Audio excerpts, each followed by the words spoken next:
Welcome back MLT world channel में। Friends ये देखें, अब मैं आपके साथ एक रिपोर्ट शेयर कर रही हूँ आयरन और फेरिटिन के मतलब। ऑलरेडी मैंने फेरिटिन के इम्पोर्टेंस पर वीडियोस पहले भी बनाई हुई हैं, लेकिन एक लैब रिपोर्ट से समझाना और भी इजी हो जाएगा कि फेरिटिन क्यों ज़रूरी है आयरन से ज़्यादा चेक करना।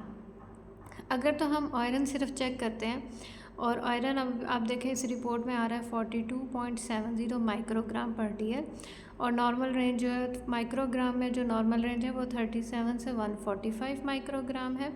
और अगर माइक्रो मिलीमोल में देखा जाए तो 7.64 पेशेंट का रिज़ल्ट है, और रेफरेंस रेंज जो है वो 6.623 से 25.955 तक है।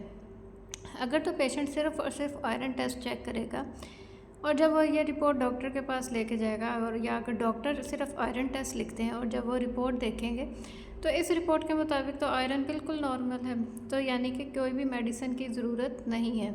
इधर एक और इम्पॉर्टेंट पॉइंट मैं शेयर करती चलूँ कि आयरन और फेरिटिन की मेडिसिन सेम ही होती है, यानी कि आयरन सप्लीमेंट से ही फेरिटिन का लेवल भी नॉर्मल हो जाता है। लेकिन अगर आप इस रिपोर्ट को देखें तो इस रिपोर्ट में डॉक्टर ने आयरन भी पेशेंट का लिखा है और फेरिटिन भी लिखा है। अब फेरिटिन जो है वो पेशेंट का जो फेरिटिन है वो है 8.35 माइक्रोग्राम पर लीटर। माइक्रोग्राम और नैनोग्राम में रिज़ल्ट सेम ही होता है, और रेफरेंस जो रेंज जो है वो है 15 से 150 माइक्रोग्राम पर लीटर।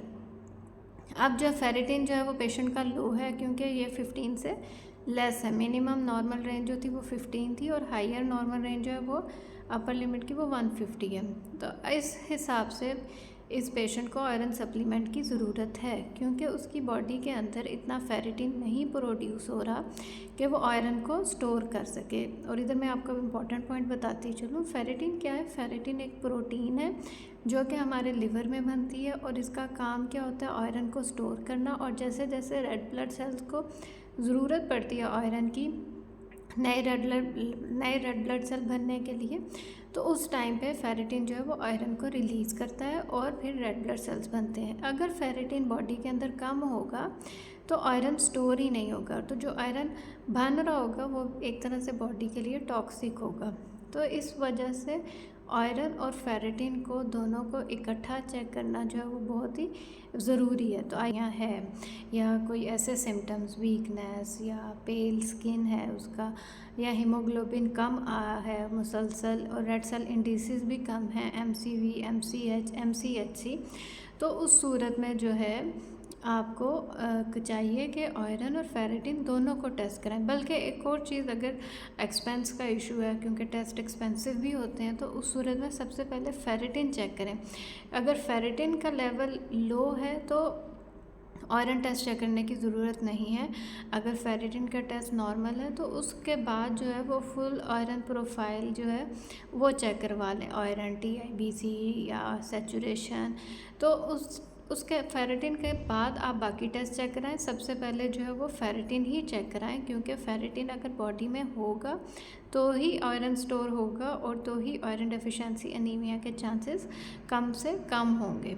तो आई होप कि आपको इस वीडियो से अंदाज़ा हो गया होगा कि आयरन और फेरिटिन का क्या रिलेशनशिप है, कि फेरिटिन, अरे ये भी पता चल गया होगा फेरिटिन एक प्रोटीन है जो कि आयरन को स्टोर करती है, और फेरिटिन हमारे लिवर में बनती है।